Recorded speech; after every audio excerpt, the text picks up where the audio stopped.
All right, on this episode of Sound Culture, we're going to be reviewing Crystal Castles, their Self-titled. debut album. Yeah, it's going to be great.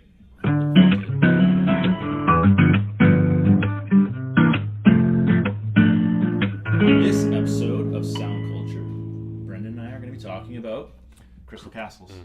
Sorry, still Their debut album, yeah. Yeah, this is a really great album from 2008, and it is made on an Atari. Yeah, that's right. 5200. Something you ain't never seen before, I'm thinking. So they use, the Atari 5200, I believe, and they have this sound, and it sounds like a video game.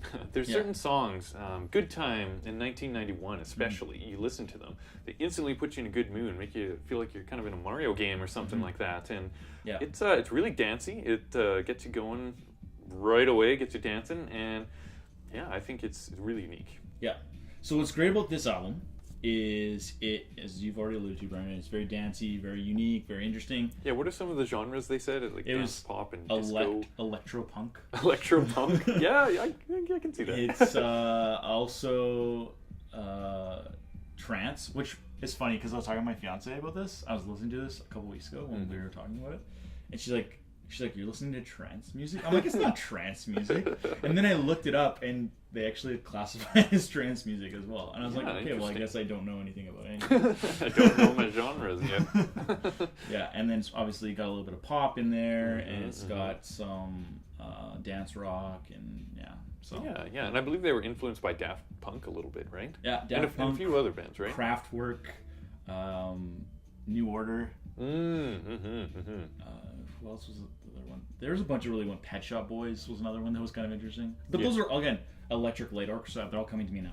Those are all bands that are very electronically influenced bands and a little like out there, like not like not the status quo. Yeah, you would identify them as electronic bands first. You wouldn't identify them as like pop or rock or whatever. Yeah. Oh, absolutely. Yeah. And there's certain songs that have some really interesting aspects to it. Their song "Untrust Us."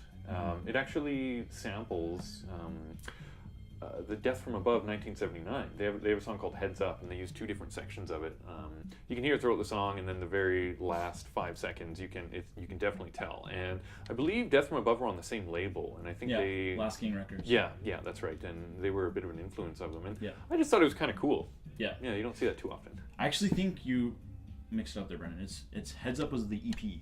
Oh. It's Dead Womb is the song. Oh, yeah, that's right. That's right. I was thinking about it.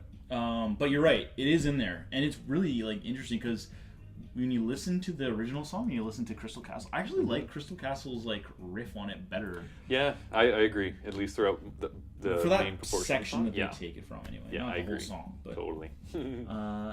Another thing that's really interesting about these guys is they met while working at or volunteering at a center for the blind. Yeah, so a pretty cool story. I don't know what that has to do with music, but you meet people in all kinds of interesting places, right? So. Yeah, it's part of their story. Yeah, and it was pretty well received, this album. I believe they got to the Billboard. I don't know what number they got up to, but they're pretty unique, and they did some touring. I actually got to see these guys in concert, and Alice Glass, she was quite the performer. She had some stage presence. She was smoking cigarettes while she was on stage, and she was going wild crowd surfing. She was jumping in between songs, and another thing she did that I found was kind of interesting is she did this more than once. She stood on the bass drum of the drummer, and she booted the cymbal to the side and kicked the drum kit. And that's something I was like, why are you doing that? But then I thought, also, this is pretty badass. You don't see that too often. It's not common for bands to do that. She was having a good time. Oh, yeah. Yeah. They've also sampled, you mentioned they sampled from Death from Above 1979. They also sampled from Grandmaster Flash, which is kind of cool.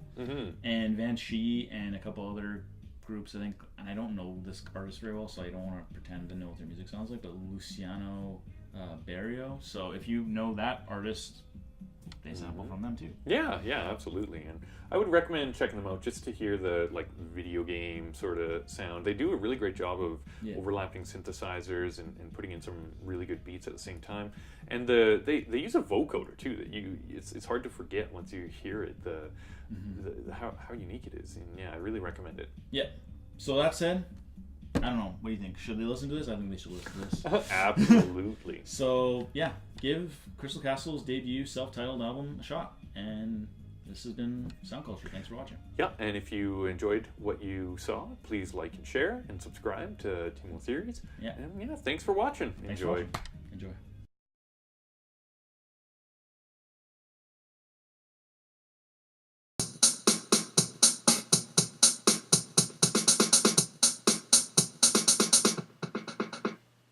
I've heard that Jordan Peterson guy say that there's like a dominance hierarchy kind of in society, and people who are artists are like outside of it, or they have the potential to be outside of it, where it's not just like you go and do a job you hate and go to, you know what I mean? Like they can express themselves in... You can be something different than everybody else. Mm-hmm, mm-hmm.